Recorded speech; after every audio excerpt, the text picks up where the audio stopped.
Well, folks, we're going to try and jump into something that I think is kind of popular this time of year. Everybody's got their Christmas puppies or whatever. We've got our Western Shepherd pups, by the way. We've got two outstanding litters on the ground, males and females available. We'll talk about that a little bit later. But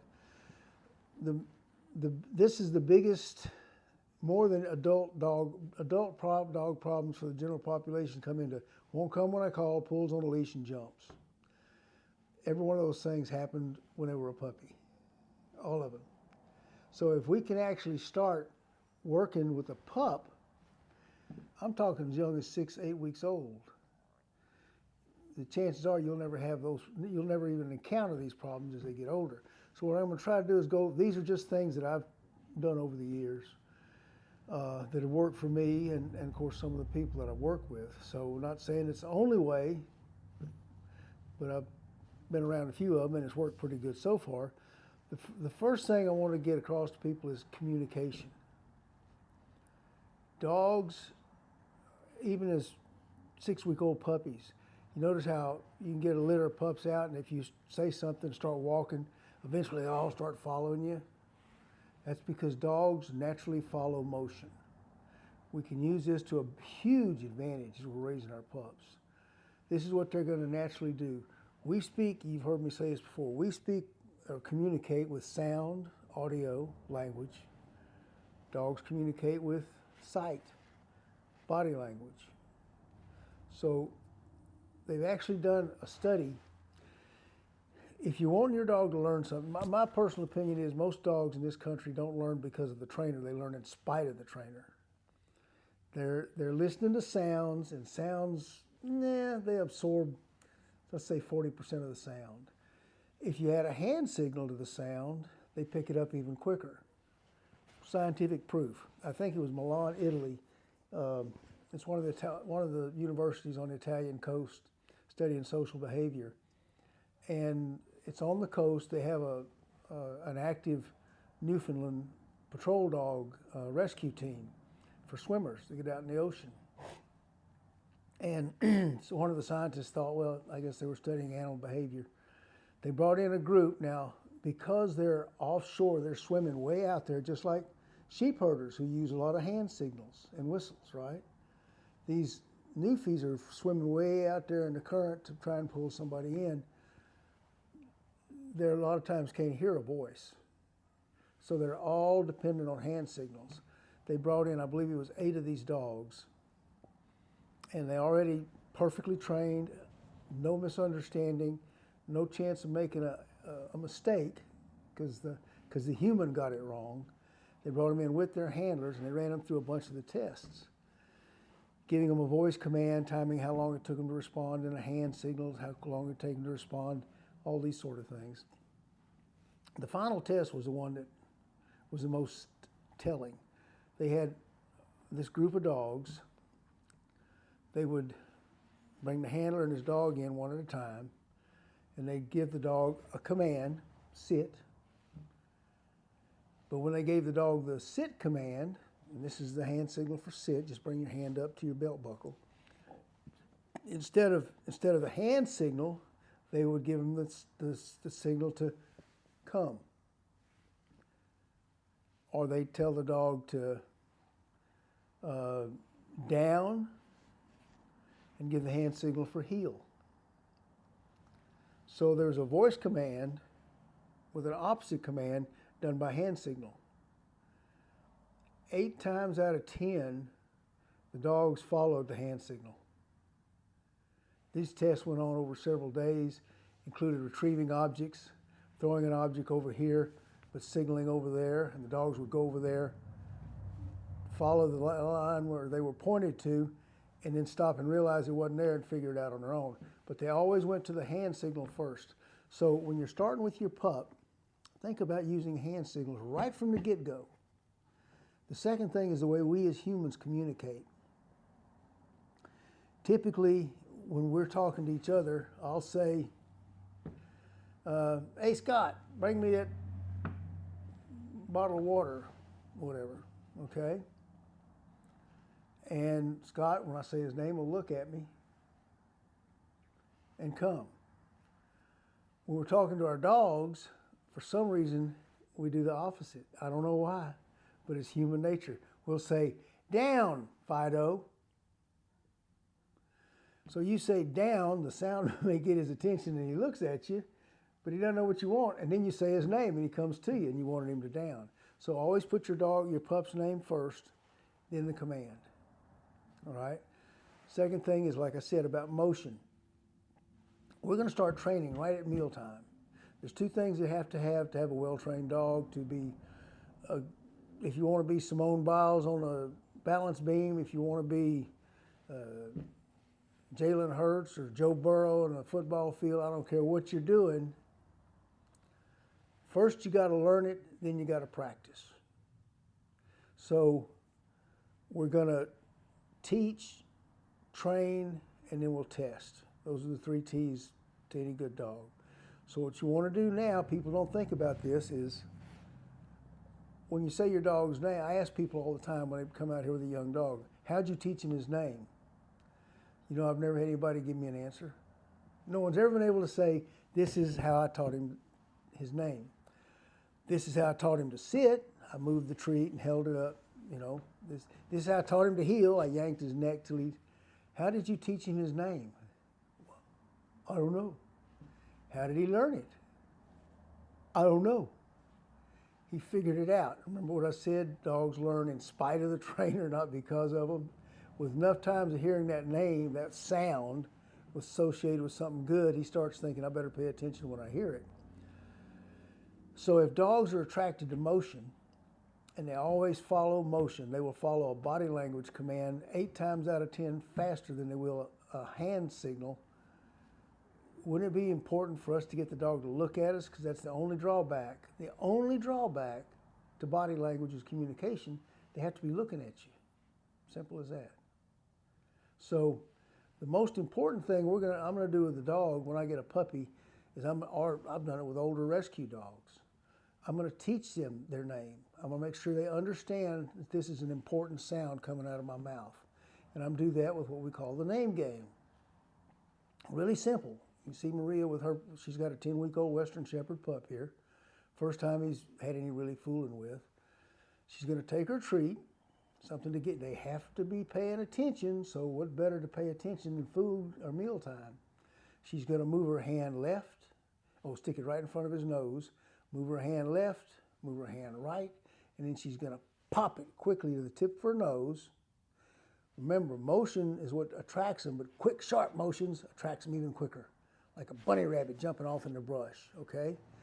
So you're gonna move it left, he'll follow you. Move it right, he'll follow you. Treats an inch from his nose. Move it left again, he'll follow it. As he turns his head side to side, you pop it to the tip of your nose. Pause for a second, because he's watching your hand. Lower your hand to your chin, and as you lower it, he'll lower his eyes, but then when your hand gets in front of your chin, he'll look up and he'll make eye contact. As soon as he makes eye contact, hand him a treat. Then if you started to the left, this time go to the right. Left, left, right. Name, drop it down. Do this 3 times in a row for 2 to 3 days. You'll start noticing that when he's out in the backyard playing, when you say that name, he's going to turn and look at you. If you'll continue this for 90 days, once a day, 3 times in a row, then when this pup is 8 years old, if you say his name, if he's chasing a cat, he'll turn and look at you. And when he looks at you, you got to recall, okay? So that's the first trick I like to play. I say trick, the first little method I use with the puppies to make sure they're always paying attention to me. Now, number 1 complaint, I forget, somebody commented, land sharks. This land sharks, biting, chewing, this has to do with one of my pet peeves. Substitution, I forget they call it transition or something. You hear all these experts talk about when your dog's chewing on you, get him a toy and give it to him. You know, substitute or whatever they call it. Give him something else to chew. Let me explain how dogs think when it comes to getting things they want. True story. Lady calls me. She had, I forget what kind of mixed breed or whatever, some kind of dog that drove her nuts. Goes to, whenever anybody comes to the door, goes to the door, rah, rah, rah, rah, rah, rah, rah, rah, rah, rah, rah, rah, rah. She wanted him to stop. I said, okay, so I'm getting some information. She said, well, I took him to a trainer, and one trainer, and she's got him where he doesn't bark every time the doorbell rings. I can tell him no, and he shuts up kind of. I said, well, if he's shutting up, what's the problem? And she says, well, the problem is during the day, because she works from home, whenever he wants a treat, he goes to the door and he starts barking, yap, yap, yap, yap, yap, yap, and he won't quit till I get up, go get him a treat and bring it to him. I want him just to quit barking. So dogs are associative learners, and they never forget what's successful. That's why it's so much more important to train with success than it is with correction, okay? You learn a whole lot from being successful. All you learn from ouch is avoidance, right? So instead of substituting, this is always where you have to have some form of discipline. You're going to have to discipline the dog, because the dog doesn't learn anything when he's chewing your hand and you stick a milk bone in his mouth. He learns, if I go chew her hand, I get a treat. And I can show you the puddles and puddles of blood I've had on my floor from customers to prove that point. So what we're going to do is we're going to work on discipline. Puppy discipline is easy. We're going to do something called scruffing. And all it means is when a mother dog weans pups for the first time and their milk teeth come in, is they crawl up to the soda fountain and latch on. When those milk teeth hurt her, she'll reach over and she'll pin them by their neck and she'll give them a shake. Most of us don't see that. We see them pin them, but they're actually doing little chews with on their neck, okay? So they'll pin them and they'll go like little pinches. So we're going to emulate as close as we can to acting like mama dog, but hopefully without getting any hair in our teeth, okay? So what we're going to do instead is when the pup comes up to bite, remember, timing is essential. They are sensitive, conditioned, responsive. That means they will get a muscle memory quicker formed than we ever will. Where it might take us to get 100 reps to throw a perfect jab or perfect pitch, a pup, when they get it right, can throw the perfect pitch in 10 tries, okay? And from there on, they can do it with their eyes closed. So it's not going to take much, but we've got to let them know, and we've got to get them to understand, and we're going to teach them again, teach, then train. We're going to teach them, they've learned their name, now we're going to teach them the word no. Very simple. The pup comes to you, goes to chewing. You're going to say, take your left hand, tell him no. You need a hand signal of some kind. You can point a finger at him, whatever you want to do. Some sudden, quick movement. No, that's your marking of the behavior. That's telling the pup that's the wrong behavior. Then you're going to form your correction. It's a two-part program. You're going to reach back, grab the loose skin on the back of his neck, and give it a shake. You're not going to yell or scream. You're going to keep your voice calm and matter of fact. All right? This is not up for, because all you're going to learn from tickling, you might want to wiggle. From ouch, you want to avoid. So you don't really want to inflict pain. You don't have to. It's a psychological thing he'll understand from his mother. So you're going to go no and follow it immediately with the scruff. By putting the word in front of the negative behavior, after 8 or 10 tries, whenever he hears the word no, he's going to understand that this was not a behavior he should be involved in. Chewing the baby's foot when he sticks it out of the crib. No. You know, whatever it is, we want to teach him what the word no means. This way, as he grows up, you don't have to go and crank on him every time he does something wrong. You're simply going to say the word no. Simple as that. And he's going to understand that means quit. All training is communication. When I know everyone talks about alpha, which is the biggest nonsense in the world. When I was growing up, the old men, old coonhound hunters and herders that I knew, they believed one thing. Dogs are born trying to please man. Scientists have proven that that's actually a fact. Dogs are the only species, and not wild canines, but what we call domestic canines, have shown time and time and time and time and time again that they're the only species that will leave their species to join humans voluntarily.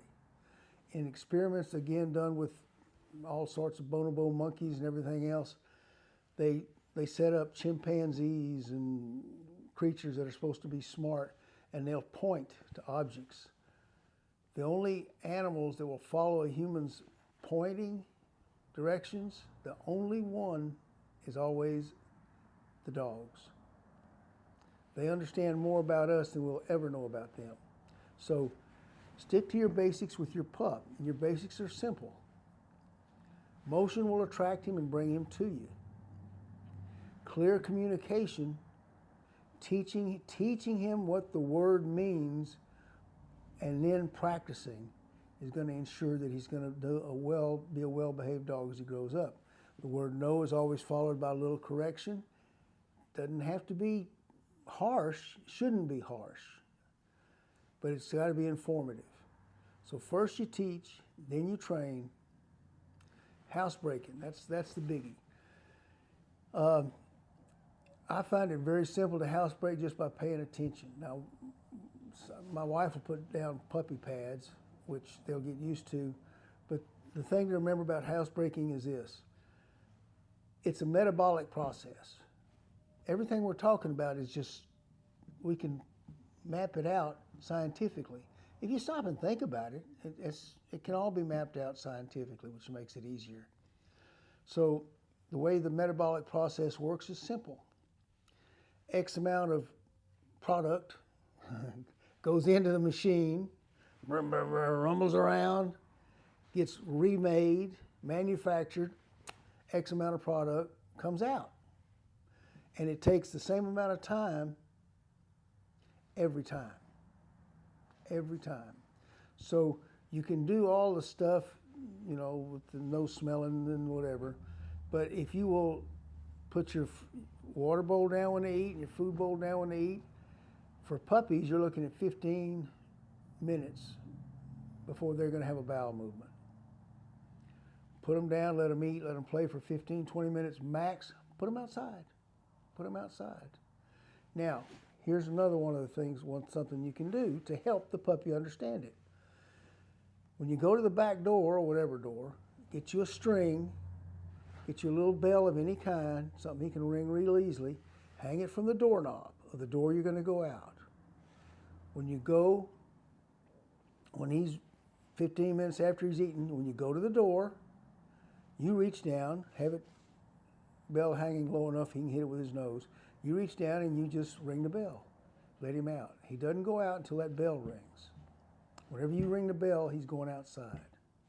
Okay? Now, he's going to put two and two together really quick, that when he hears the bell ring, he gets to go outside. At some point, he's going to have an accident in the house. If you have taught him the word no and trained him to understand that means it's a negative behavior, you can go and say no, take him back to the scene of the crime. Here's the biggest myth in the world. You got to catch him in the act. Nonsense. Nonsense. You can come back 2 days later, because you're going to tell me that a dog that can track a person who walked through the woods, over the hill, to Grandma's house he came 4 days ago, he can follow that track 4 days later.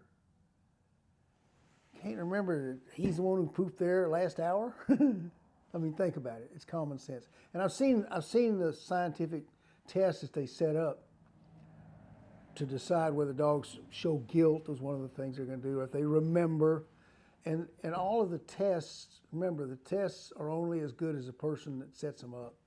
And because the tests are set up by scientists who, yes, they study animals all day long. They come home, they take them out of the cage, they put them in situations, and they draw their conclusions. They put them back in the cage, and then they go home and feed their goldfish, because I don't think any of them ever lived with a dog, ever. They'd see these things, and their tests are set up for the dog to fail. Trust me on that. So, simple as that. You're going to just make it consistent, clear, and you shouldn't have any trouble. Time when you put down the food, when you put down the water, ring the bell, let them out. When they do have that one accident in the house, take them back to the scene of the crime. Don't make a big deal out of it. It's just a matter of fact. It's just the way it is. You don't do it here. No, there's an important word. They know what no means. That behavior was bad. Now you get the correction, and that's the punishment. Okay, break it down so the puppy understands communication. I think we got a lot of stuff there. I don't know if we. Hopefully, it'll help somebody, help a bunch of dogs get raised a little better life. And I mentioned there you saw one of our Western Shepherd pups in the video. That's one thing that Maria had mentioned to me. She was asking about the history of the Western Shepherd Project, how I started it, and all that. And the main reason I started it was to get healthy, hip dysplasia, structural-free, athletic dogs. And I was telling her how I started out. I was dealing with a lot of European imports, and I mean $20,000, $30,000 dogs.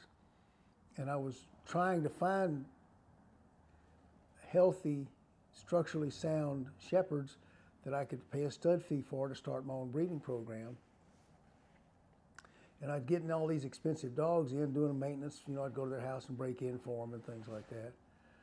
And if the dog was really nice, I'd say, hey, can I, and they'd show me all their papers, and I would take the dogs down to my personal vet, and we'd x-ray them. And, everyone's got their own standards. Maybe mine were just a little higher, but I went through close to half a dozen of these dogs, and I never found a set of hips that I would personally take home. So that's when I started mixing and matching healthy breeds to come up with this Western Shepherd. That's why all of our pups, parents are x-rayed, hips, elbows. X-rays are available for anyone who wants them. Bart is now a 12-year-old dog. When all my shepherds prior to Bart, I never had one live past 8. Bart's now 12 years old.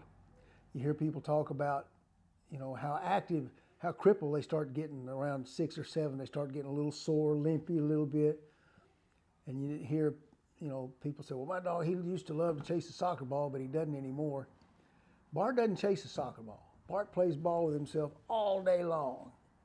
But he doesn't use a soccer ball because when he was young, I was buying 3 soccer balls a week. Because he'd chase them and he'll get them and he'll pop them and he'll pop them and he'll pop them.